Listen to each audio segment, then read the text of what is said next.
Right, I've set up a bit of a demo on this, how you'd support the motor whilst pulling the crossmember out. This is my little engine gearbox holder that I've bought, King Chrome. It's good for front wheel drive motors. You can support the gearbox area, undo the mounts and drop the gearbox down, and yeah, remove it a lot easier without pulling the motor out. But what I'm going to do is I've got a bit of box steel. I'm going to put it on the harmonic balancer to hold it in place. I'll just have to use a block of wood and jack it up once I undo the engine mounts. 4 bolts, the cross member, power steering lines. Yeah, it's probably some rack bits and pieces. I'll undo off that and I'll get it out. Okay, I've just put a safety strap on there. Just use a ratchet strap around exhaust and intake manifold. And I've got the motor sitting on the harmonic balancer on a bit of box. So everything's been undone now. Power steering lines. All the fluid's been drained out, disconnected. Motor control lines off. And just get ready to drop the crossmember down there. Okay, I've got the crossmember out. It's a RB crossmember because it's got an RB20 in it. I've cleaned it and getting ready to cut it. I don't know if I use my plasma yet. I might use the plasma, but it might be easier for a grinder with a cutting wheel on it. So I've pretty much marked out a line across there, and I'll be cutting to the bottom of the holes. First of all, what I'll do is I will the best I should probably do this is actually to remove the bottom section. And actually fabricate a new piece to suit, so it'll be easier for me to do all the spot welds that I've marked. I'll just drill all them out, a couple of welds to cut off, and I'll go from there. Alright, cut it off. Okay, I've got all the tack welds all undrilled. Cut the 2 little tags of weld. Now this can come off. Really wasn't all that hard to get off. It's probably 15 minutes work, if that. Didn't bend it out of shape or anything, so I can clean all that up. I can make a cut, a nicer cut now, because I can get to the inside and maybe put some inside gussets to strengthen it, and make a new bottom plate, a little bit longer down the sides, and yeah, Alright, I've cut all the crossmember on the lines that I made. So the width of the crossmember is roughly 55, so if I want to go 15mm shorter, it'll be 40 on the crossmember diameter. So roughly that hole there is 15mm, so we're really going to squeeze it up till the top and the bottom of the hole are no longer on the crossmember. So I've got it all cut. Come away, so just have a look at that where the cuts are going down. Same there. Across there I've left probably a good 5 to 8mm on the edge, because I want to sort of keep that rolled edge for strength, and just weld on the top of it.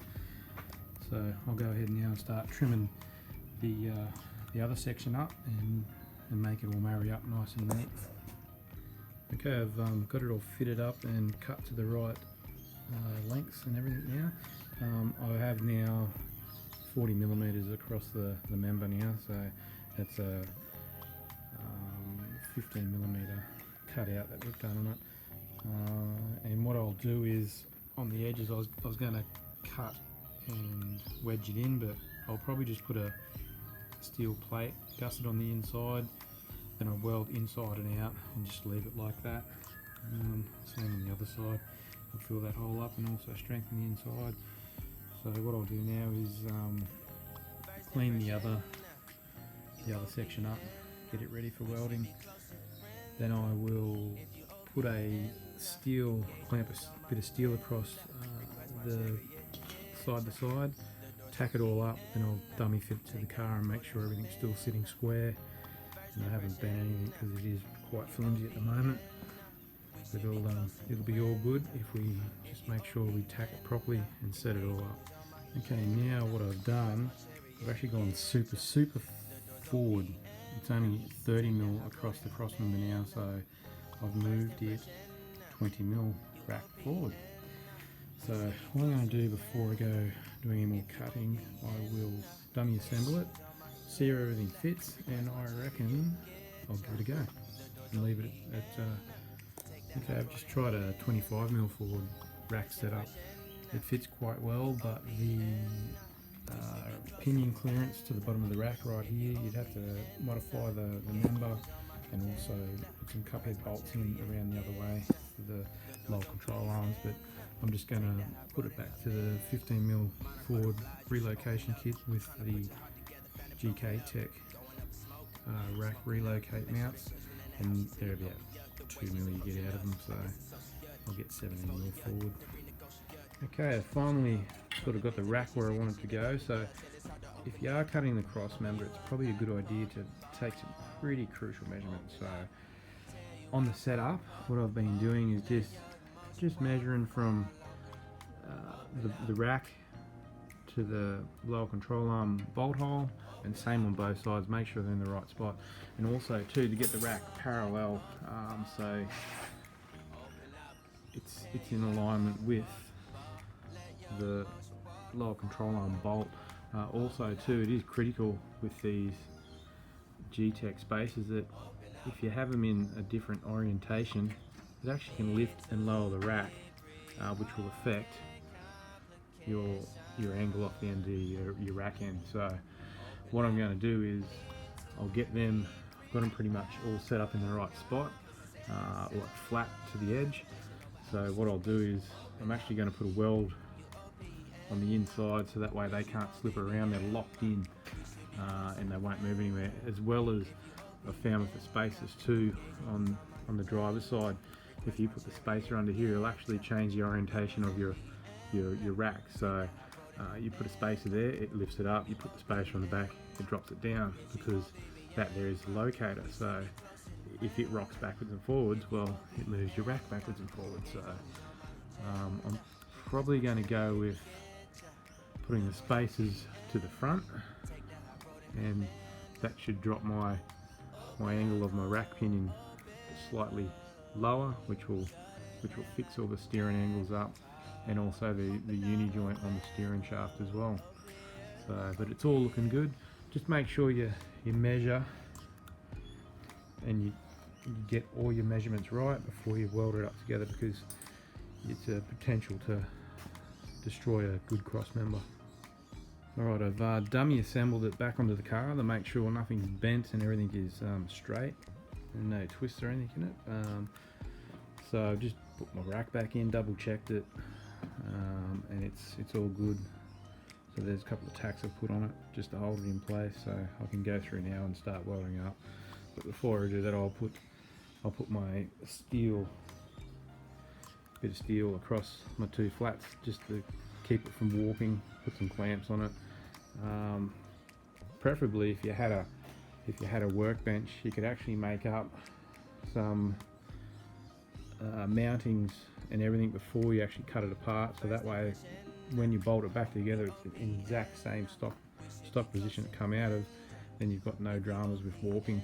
But you'd still want to check up on all your rack geometries and stuff like that, to make sure that when you do weld it, just in case from factory it was out, or it's had a bit of a hit, someone's hit a gutter, another car impact, whatever, this is a chance for you to dial in your rack and pinion on your front end. Okay, it's got some boxing plates. It's out of a bit of 50 by 5mm thick. I do have some gaps on each side I've got to weld up, which is alright, so it gives me good weld penetration. So yeah, they're all set up in there, so I'll tack them in there next. Then I'll do another dummy fit to make sure that the cross member hasn't twisted or anything like that. Alright, just to show you these weld tables, this is really what you should be using to do any sort of fabrication work. So, but you know, this is a backyard job, so we're doing the best we can with what we've got. So yeah, so that's $1,000 for that one. So That one there is a bit cheaper. Get a few clamp, like a cheap clamp kit, that's all you need. You can make your own stands and all that sort of stuff. A jig to bolt to the table, and that way it won't move around on you. But what I've done on this is just made my own clamp table out of an aluminium trestle. So pretty much blocked it up on each end with a bit of 50x50. A little bit more so on that side, just to hold it down and everything, so that way I can start laying some welds on without too much distortion. Just keep periodically checking. Put it back onto the car, make sure it doesn't twist, because it probably will do. If it does, just give it a bit of a straighten up. It's all good. Okay, I've double checked, it all fits nice, there's no warpage in it for the car, and I've just done welds, say an inch of weld, leave a gap, inch of weld, and so forth. Okay, go on. So I'll just finish welding it up now, and I'll flip it over and start on the top. Alright, I've laid some welds along the top now, so I'll just give them a bit of a flapper disc off and make my bottom piece now. Okay, I've welded all the bottom up, so I'll flip it over and weld the top now. Just ground my little gussets down so they're flat. So once I do the top, I'll do a template for the bottom that I want to do. I want to do a little bit more reinforcement.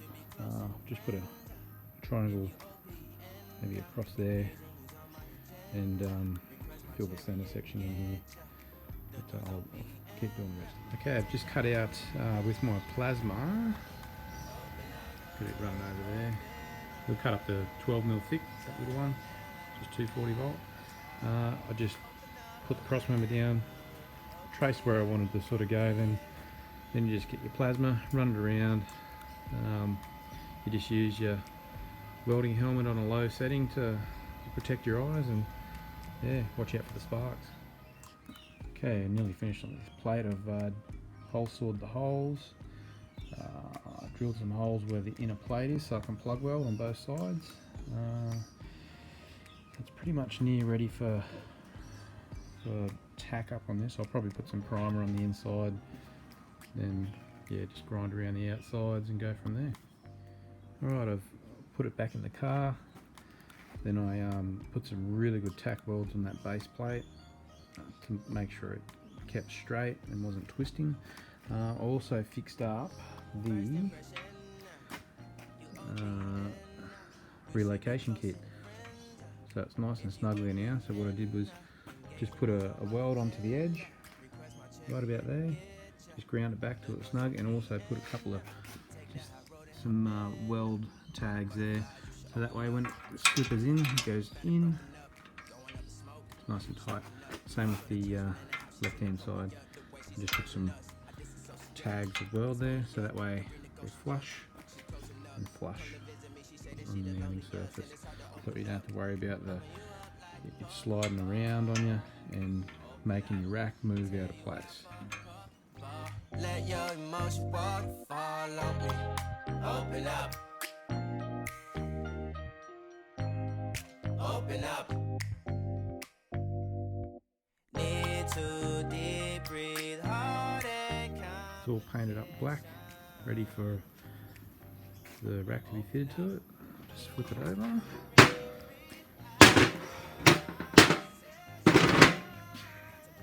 That's the other side all done. Once again, just painted black in acrylic. Don't really like spraying 2-pack on. Yeah, just put the rack in, and I'll just show you the difference it made from just putting them tags of weld there. Now, very minimal movement now, and it's very secure in there. So it's